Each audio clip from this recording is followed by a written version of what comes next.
Good morning. Today on Spotlight, a preview of what's to come at the 2024 Mackinac Policy Conference. What's on tap for the hundreds of leaders who will make this annual pilgrimage to Michigan's beautiful and treasured island tucked away comfortably between its northern straits, where horses, fudge, bicycles, and vintage buildings rule the land. And if you're miles away on your computer or your favorite mobile device, how can you benefit from this transparent event? And later on our Sunday morning program, find out how the Huron-Clinton Metroparks are embracing STEM education, water safety, and quality of life. Our guest today, Tammy Conwright, COO of the Detroit Regional Chamber, Suzanne Shank, chair of this year's policy conference, and Amy McMillan, director of our Metroparks. It's Sunday, May the 19th. I'm Chuck Stokes, and this is Spotlight.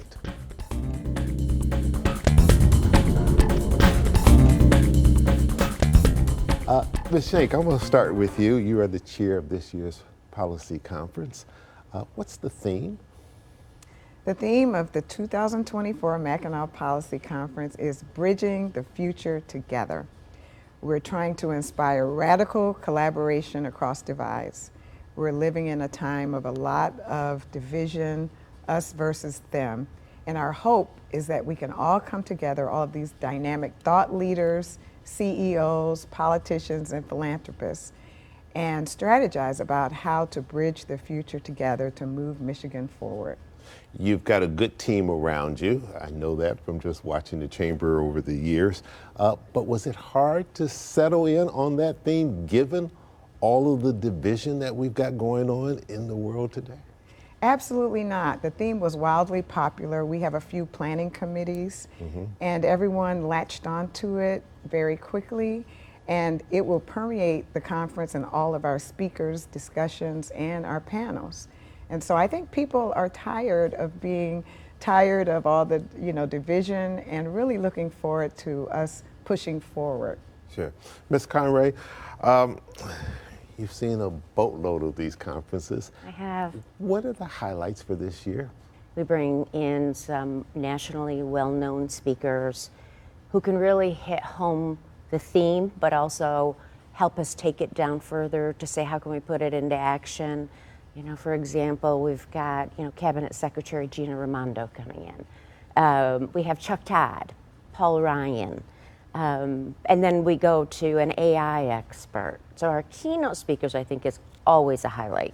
Another highlight this year that I think will be very important is the U.S. Senate debate. 3 candidates from each party. We'll be selecting them based on the polling that we've done, and we do have those invitations underway. So I certainly think that that's another agenda highlight. We are having Dan Gilbert return this year. Okay. And it's been several years since he's been there, and he's going to continue to talk about investing in community and equity and the needs as the like. Of course, we always have our governor. We have our mayor, which those sessions are always really highly attended. What are you expecting in terms of attendance, especially a few years after the pandemic, things are finally bouncing back? We're counting on about 1,500. Of course, the conference was sold out very early, and we had a long wait list. And as people perhaps have conflicts, we are able to accommodate those who are on the wait list. But we wanted to keep it at a nice number. We're going to have the state's leaders there. We're going to have business CEOs from Fortune 1000 companies. We're going to have all of our philanthropic leaders. We're going to have all of our key politicians. So it's really the place to be. And what I love about it is you have great access to all these key decision makers as you stroll around the Grand Hotel. Yeah, and that's part of the beauty of the conference is that you can see more people in a few days than if you tried to make appointments with them back here on their home turf. It would take you 2, maybe 3 years, and you can see them in one swoop there. We're going to take a quick little pause for the cause. We'll come right back with some more questions right after this.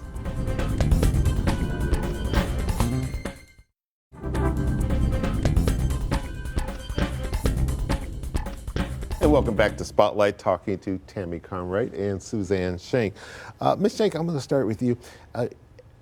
I know that you're not the first African American chair of the policy conference. Are you the first African American female? I believe so. Correct. Okay, so you're breaking new Yes. ground there, another Yes. glass ceiling there. Yes. What message do you think that may be sending or hope that it's sending? If you can't see it, you can't be it. I hope that my leadership will show that everyone has an opportunity to take a significant leadership role in the business community. As you know, we don't have enough people of color or women of color in the C-suite. And I'm just proud that I'm able to be the first and hopefully send a signal that it's possible and encourage others to strive for the same. Your other title that we're putting on the screen here is President and CEO and I believe co-founder of Siebert Williams and Shank and Company, LLC. You've gotten tremendous attention and publicity because of that role. Thank you. Yes, I run an investment banking firm that serves the public sector and private sector. We are among the most active underwriters of securities in the capital markets. We have offices in 19 cities, including here in Detroit. I'm proud to be based here. Yeah. Home base, hometown. Home based, yes, yes. And we raise capital into the trillions of dollars for our clients. Every opportunity I had for advancement was through mentorship. So I'm really thrilled that we provide this opportunity for our young leaders to get tremendous access at the conference. They'll meet with me and Sandy, the CEO. They'll get access to the governor and Mayor Duggan and CEOs and philanthropic leaders and really be able to weigh in, listen in on key issues impacting our state. And as we know from some of the recent studies, our young people are most important, and we need to keep them in the state, and we want to hear from them. So much of that conference is now streamed because of the technology that we have. So if you're average person sitting at home and say, I want to benefit too from what's happening up on that island, how can they do it, and why has transparency been so important to the Chamber with this conference? Both very good questions. Let's start with how can someone see it if they're not there? We always tell our speakers, remember, you're not just speaking to who's in the room. You're speaking to people around the world, and our streaming does go worldwide, and we have data analytics to back that up. If we're going to accomplish things, if we're going to accomplish bridging the future of this state, it's going to take more than just who's at that conference. It's going to take others. It's all around us, and then we carry that communication forward. But the transparency part is something we've been very clear on for many, many years, and always very, very open about what's happening. We may take a little while to announce some speakers, Right. but eventually we do. But you know, having people around the world listen to these keynote speakers, listen to the words of wisdom, experiences, giving us advice as a state on how to carry forward. I mentioned some of the speakers. I mean, look, Chuck Todd is a global political leader. He knows what's going on around our world. Former Speaker Ryan went through a very tumultuous time as the Speaker of the House. You know, Alex Rampell, that thanks to Suzanne we're bringing in, is a leader in AI around the world. So the importance of streaming it, the transparency is all to get us to that place we need to get to, as well as bringing a little attention to this conference. Sure. There's always a report card done at the end of these conferences. How did you do last year? So the report card concept we changed a couple of years ago because it was becoming 4 or 5 items, and you know, who's going to get them done? So what we started now is, you know, let's make it through the week. Let's sit together and talk. And usually it's Sandy and Suzanne, and with input from the governor, and what came out of this that's most important that we want to focus on. And interestingly enough, for last year, what we believe was really the most important and helped with our accomplishments this year was the theme of the power of and. It became a magnet for business leaders, government leaders, philanthropic leaders. To this day, they still use that in their speeches. That if we're going to accomplish things, there's the power of and.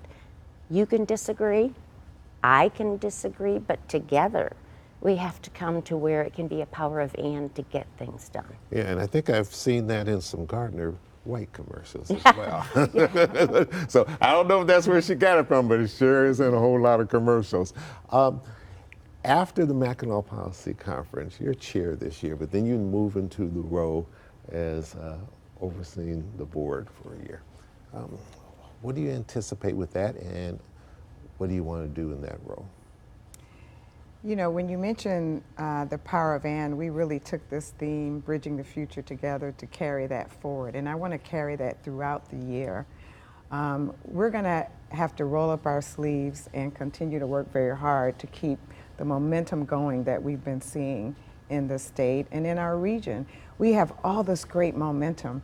I think Condé Nast ranked the city of Detroit as the top vacation destination. Yeah. Our airport has received numerous awards. We've got the Michigan Central Station, we've got the Henry Ford development announcement, we've got Marygrove. We have this great momentum, but we've got to keep it going. We still have challenges. Our poverty levels are too high. We still have a bit of division in our legislative environment. So I'm hoping we can continue to work very hard on these themes, attracting workforce talent, making the state competitive, winning those economic development projects from Ohio and Indiana. Best of luck with the policy conference this year, and then the role that you'll play next year as well.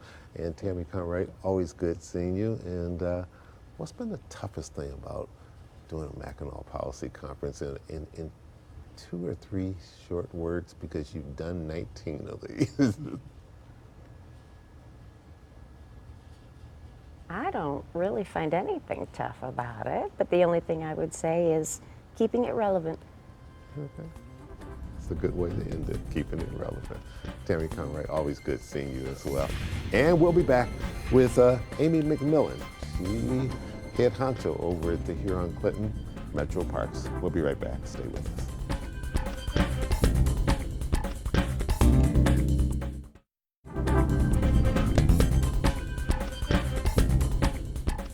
Amy McMillan, welcome to Spotlight.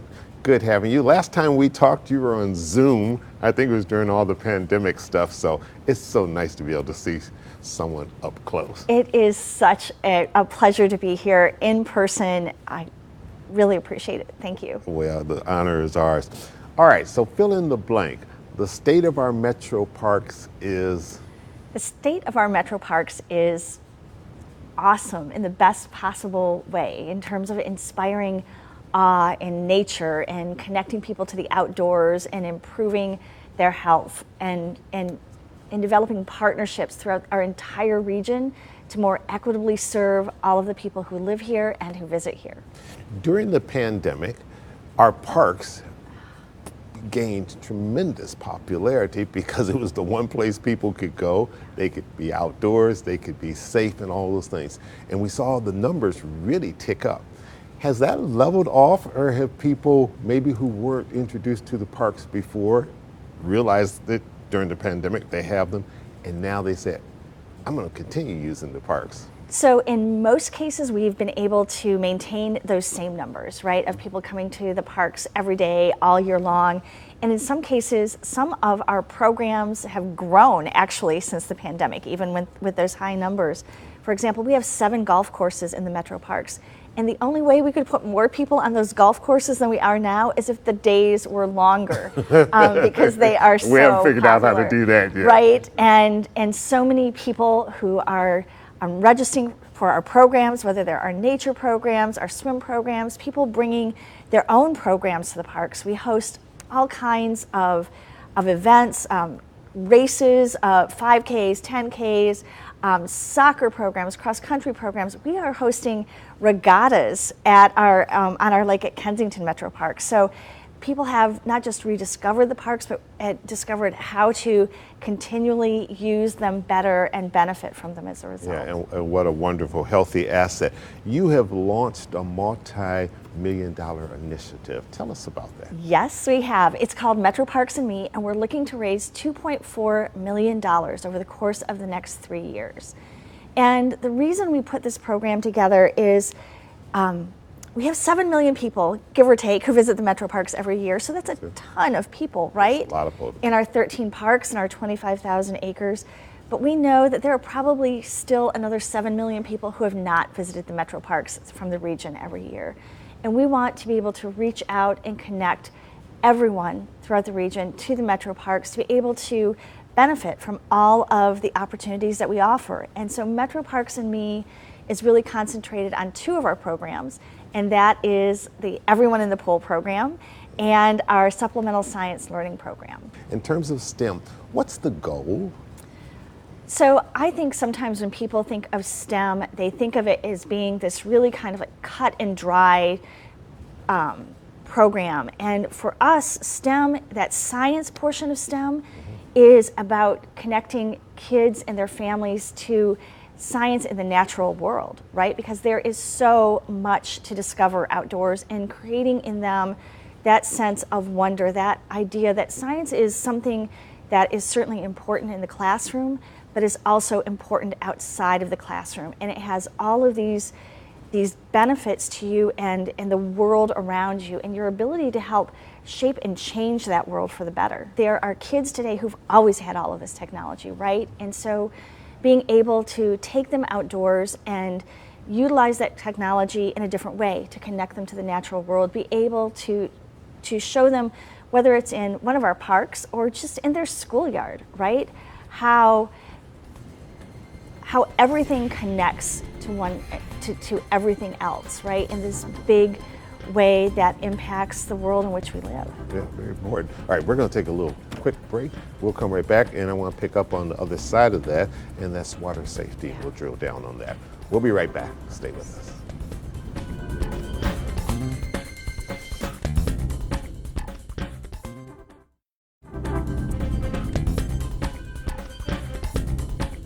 Water safety. This is May is National Water Safety Month. We know it's important to be able to teach those skills, especially at an early age before kids become afraid of water. What's the goal that you're trying to reach here? So our goal is really is in the big picture, we're trying to reverse the statistics of the number of kids who live in the city of Detroit and throughout the region who don't know how to swim. In the city of Detroit, about 70% of the kids who have incomes of $50,000 a year or less don't know how to swim. Throughout the entire region, the numbers are not much better.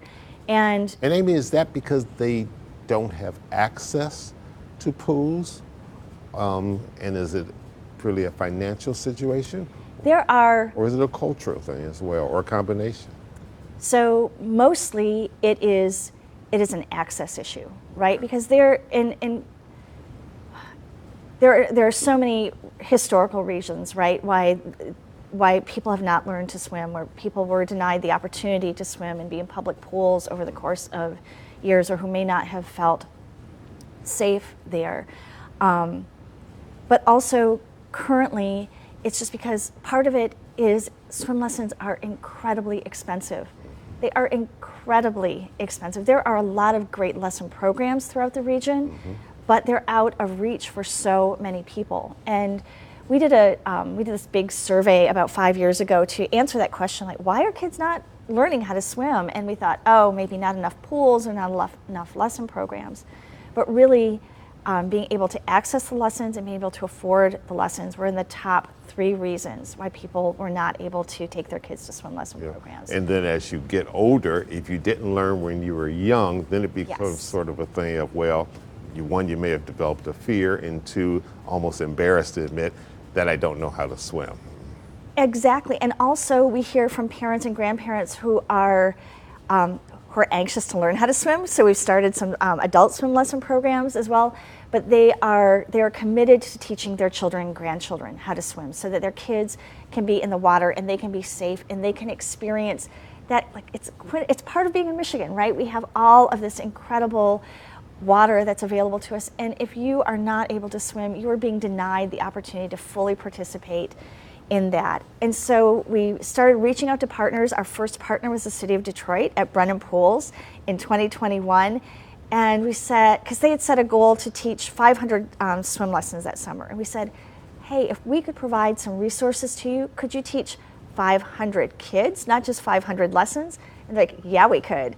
So we worked together to help fund the program and also to fund swimsuits, swim goggles, the rash guards for kids, right, and swim caps, because not only are lessons expensive, so are swimsuits and swim goggles and swim caps.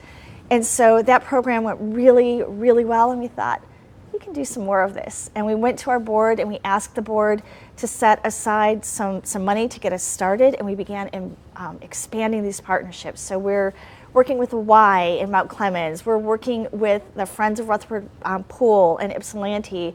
We have all Wayne County at Chandler Park is one of our partners. Oakland County Parks is a partner. Sheriff Pals, you name it, everybody has come together to tailor these programs to fit their specific communities. So some of the partners provide transportation to get kids to the pools. Some of them are just about gathering families together and pushing the information out. And we have found that as soon as registration opens, and this year it's May 17th, so it's right around the corner, those lessons feel like that. So the ability to expand the program and bring in some outside funders to help us do that, to help our partners do that, is just incredibly important to continuing this work. Time's always our worst enemy, but we don't want to let you get away without talking about the water garden. Oh, the water garden at Ralph C. Wilson Jr. Centennial Park, which is under construction on the riverfront, is going to be the Huron-Clinton Metroparks water garden. And when it opens, it's our first Metro Park in the city of Detroit, and we could not be more excited and more grateful to our partners to be part of that incredible park downtown. Yeah, and it's going to be what, 2-point-something acres? Yeah, it's such a great spot. If you haven't seen it, go to the Riverfront's website and you can see all of the amazing features of that entire park that are just waiting to open in about a year. All right, very good. Amy McMillan, thanks so much for coming in. People can get more information by going to the Metroparks website? Absolutely, metroparks.com. All right, that's easy enough to remember. Yes. All right, thanks and best of luck. Thank you. All right. Well, that's it for this week. Thanks to all of my guests. An important reminder, Spotlight will be preempted next Sunday for ABC sports coverage of the Formula One Monaco Grand Prix.